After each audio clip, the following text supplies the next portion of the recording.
café a 1.500 é um bom negócio. A 1.500 é um ótimo negócio ainda. O mercado está especulando demais. Café de bebida finíssima, né, vai ser menor nessa safra. O produtor está bem capitalizado, eu só vou vender se chegar nesse nível que eu quero. E ontem nós batemos aí R$3,57, né? Ou seja, $1 a mais. Mas a tarde de segunda-feira nos reserva chuvas para boa parte do estado de Minas Gerais. Colheu já entrar com uma aplicação de um fungicida curativo.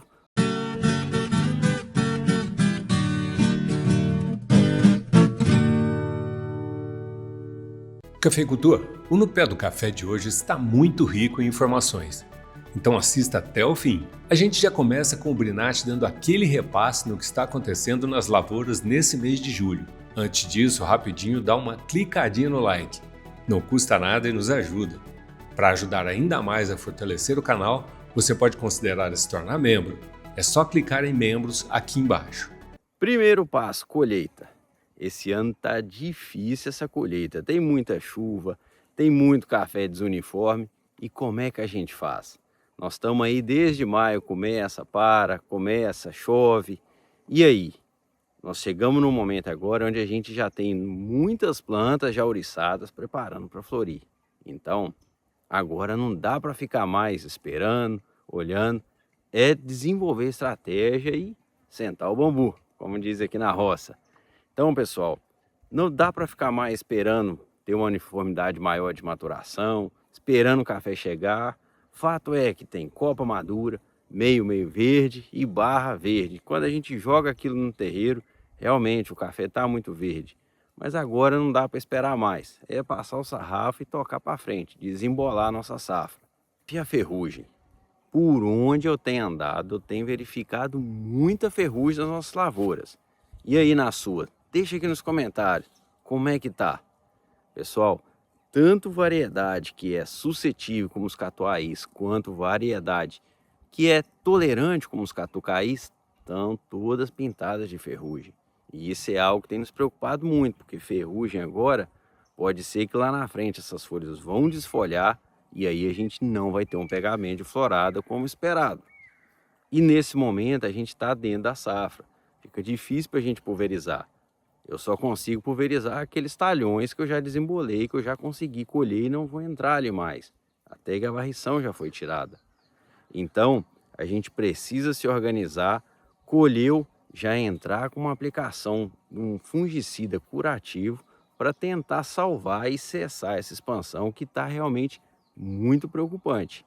E se ela não parar, a gente vai ter lavoura que estava bonita, que estava enfolhada, com uma perspectiva muito boa de safra para 2027, que vai desfolhar e não vai aguentar segurar a florada.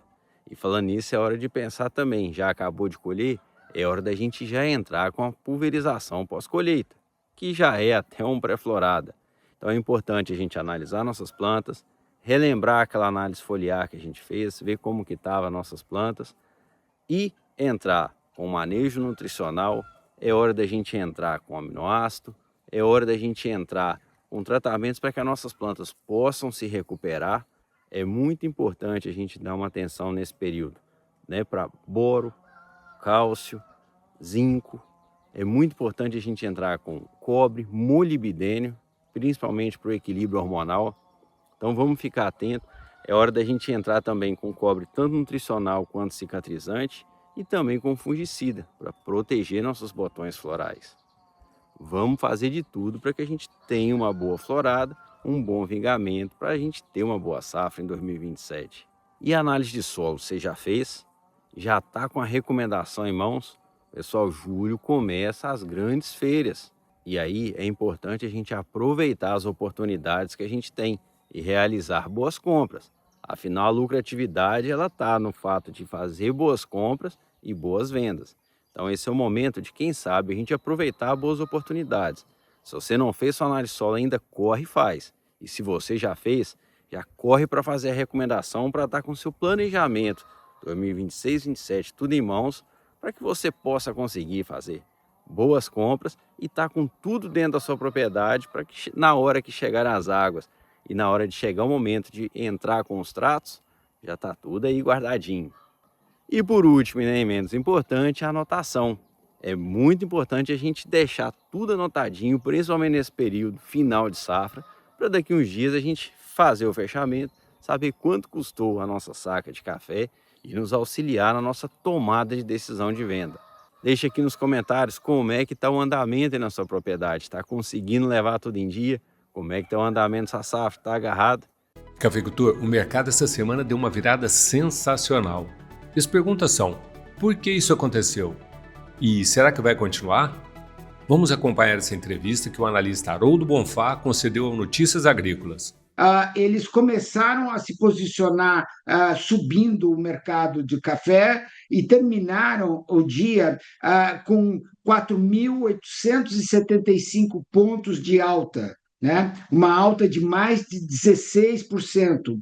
Foi a maior variação registrada desde 1972. É um número histórico. Tem uma preocupação climática tremenda com o Brasil, como que essas chuvas estão impactando na safra presente e na safra futura, né? Nós temos visto aí bastante café no chão. Café no chão, entre outras coisas, altera demais a bebida, né? Fermenta. O café molhado no terreiro, já falamos isso no passado, afeta também demais a bebida, e com isso o mercado sentiu que dava sim para pressionar, tentando aí ganhar e fazer posições futuras. Nós já estamos colhendo aí no Conilon, se fala aí entre 75% e 80% colhido, e do Arábica se fala em 45% a 50% colhido, né? E muita reclamação de renda, muita reclamação sobre o que realmente saiu do pé e virou saco de café, né? Com isso, enquanto não houver nenhuma revisão das grandes casas sobre se essa safra realmente está nos 70 milhões plus, né, a mais, enquanto não houver isso, o mercado está especulando demais, e isso está alimentando toda essa turma e que tem muita gente ganhando dinheiro, obviamente muita gente perdendo. A posição de setembro, né, ela está muito mais alta do que a posição de dezembro, que é a próxima na Bolsa de Nova York, e com isso todo mundo está especulando, falando assim, haverá café, não terá café, e já parece que há um consenso de que café de bebida finíssima, né, vai ser menor nessa safra. E com isso, esses cafés mais nobres, vamos chamar assim, já estão aí com preços acima de R$ 2.000 a saca. E com isso, de novo, colocando aí bastante pressão no mercado. Por exemplo, esse ano nós tivemos aí um ano bem complicado, muita chuva. O que eu acredito? Café é de qualidade boa, ele deve permanecer no mercado mais animado. Café de qualidade inferior, eu acredito que ele, no futuro, ele tem algum problema na questão de preço. O café a 1.700 é um bom negócio? O café a 1.500 é um bom negócio. Olha, a gente viu aí comentários, não só na internet, e eu escutei de amigo falando esse comentário que café ia vir a R$ 1.000, né? 1.200, o pessoal falou, o café vai voltar nisso, porque a previsão da safra é enorme, né?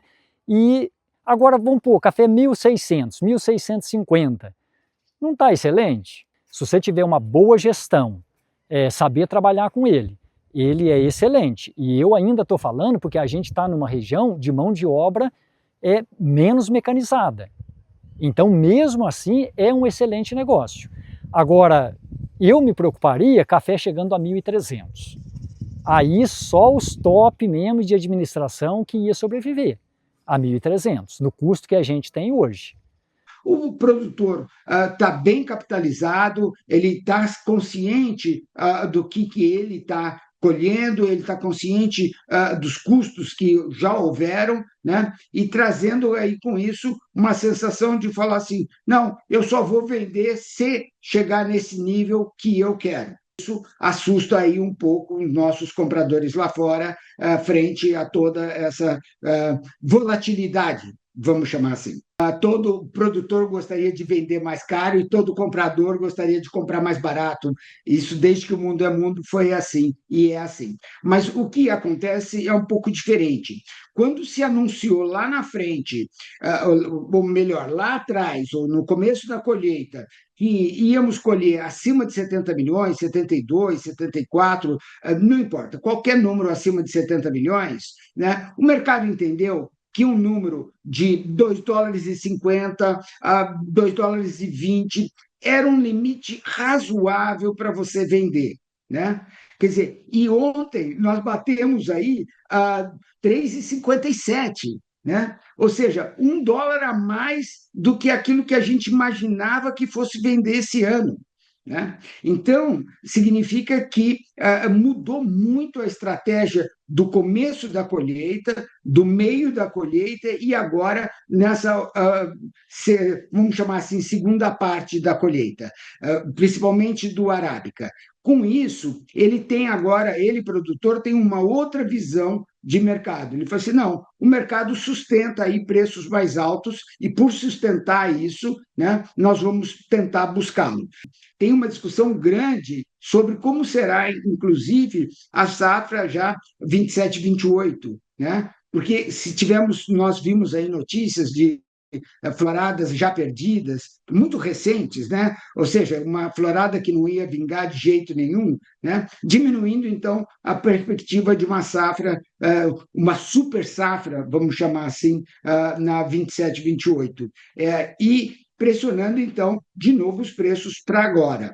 Tudo isso dá, sim, para o produtor bastante incerteza e ele tem que ter esse bom senso de ver como que estão os custos deles, como que estão a colheita dele, quanto que ele vai realmente realizar, né? E se programar, porque o jogo ainda não começou, vamos chamar assim, né? Precisamos terminar a safra e ver o que realmente está acontecendo. E, ô Marco, deve ter um pessoal que deve estar te xingando agora aqui, vai xingar nos comentários, né?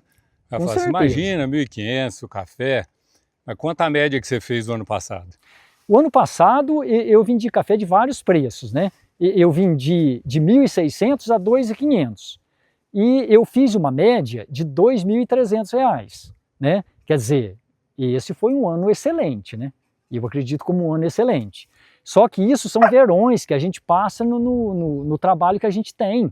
A gente já passou momentos também que você fez uma média que para você sobreviver foi muito difícil, né? Então, por exemplo, eu não posso viver esse ano o que eu vivi o ano passado. Eu não posso estar nessa ilusão, né? Porque esse ano, por exemplo, digamos que a gente faça uma média de um café aí a R$ 1.600. Para mim está de bom tamanho, R$ 1.600. No ano que vem, a gente não sabe que média que a gente vai fazer. Você pode fazer 2, você pode fazer 1.000, né? Então, cada ano é um ano, né? Então, aproveitar as melhores oportunidades que a gente tiver no ano que a gente está vivendo. Esquecer o ano que passou e esquecer o ano que vai vir.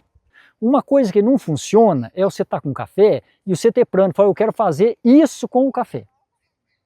Porque às vezes, por exemplo, o seu dinheiro não dá para você fazer aquilo que você está no plano. Aí você fala o seguinte, eu vou esperar para que essa quantia de saco de café, por exemplo, 500 sacas de café, eu vou comprar aquilo lá. Você não pode fazer isso.